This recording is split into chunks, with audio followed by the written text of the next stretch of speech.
Hi குட்டீஸ், நம்ம இன்றைக்கி என்ன கதை பார்க்க போகிறோம் தெரியுமா? மந்திர பட்டாம்பூச்சியின் ஆசை.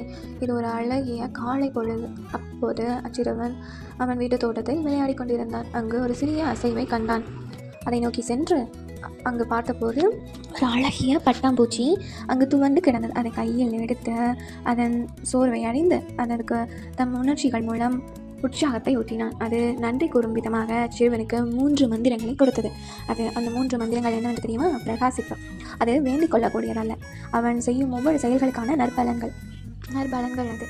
அவன் உடனடியாக அந்நாளே சிறப்பாக தன்னுடைய நல்ல செயல்களை ஆரம்பித்தான்.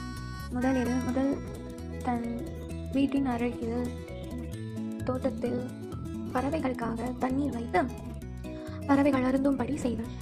ஒரு பறவை பறந்து வந்து அத்தண்ணீரை குடித்துவிட்டு மிக மகிழ்ச்சியுடன் தன் கூட்டிற்கு சென்றது. அவ்வப்போது அவன் முதல் மந்திரம், மாயப்பட்டாம்பூச்சி கொடுத்த 3 மந்திரங்களில் ஒன்றான முதல் மந்திரம் அவன் முகத்தின் அருகில் பிரகாசத்தை ஏற்படுத்தியது. அவனுக்கு மிகவும் மகிழ்ச்சியாக இருந்தது. உற்சாகத்துடன் 2வது நல்ல செயல்களை செய்ய மறுநாள் அவன் அவ்வழியில் அழுது கொண்டிருந்த சிறுவனை பார்த்தான்.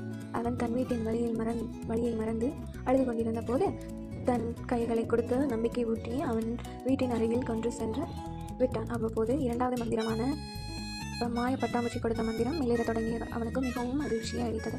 3வது நாளாக தன் வீட்டின் அருகில் பூந்தொட்டியில் துவண்டு கிடந்த பூச்செடிக்கு தினமும் தண்ணீர் ஊற்றி அதற்கு நிழல் கொடுத்து பராமரித்து பார்த்தபோது அது மெதுவாக துளிர்விட்டு தம் பச்சை படர்ந்த மேனியை பார்த்து 3வது மந்திரமான மாயா பட்டாம்பூச்சி அளித்த மிக நறுமணம் மிக்க மலர் கொண்ட மிளர்கின்ற வண்ணத்தை கண்டு அவன் மிகவும் சந்தோஷப்பட்டான். அதே போன்று நாமும் மற்றவர்களுக்கு உதவி செய்து அதன் மூலம் நம்மை சுற்றி இருப்பவர்களுக்கும் நமக்கும் சந்தோஷத்தை ஏற்படுத்தி கொண்டு அந்த மாயா பட்டாம்பூச்சி நமக்கு கற்றுக் கொடுத்த மந்திரங்களை பத்திரமாக ஒவ்வொரு உதவியின் போதும் அதன் மிளர்கின்ற சுவாசத்தை உணர்ச்சியை உணர்ந்து சந்தோஷமாக நாமும் இருப்போம், மற்றவர்களும் இருப்பார்கள் என்று கூறிக்கொண்டு இப்போ உங்களுக்கு இன்னைக்கு என்ன கதை சொன்னனோ அதன்படி நீங்கள் நடப்பீங்கன்னு நம்பி விடைபெறுகிறேன்.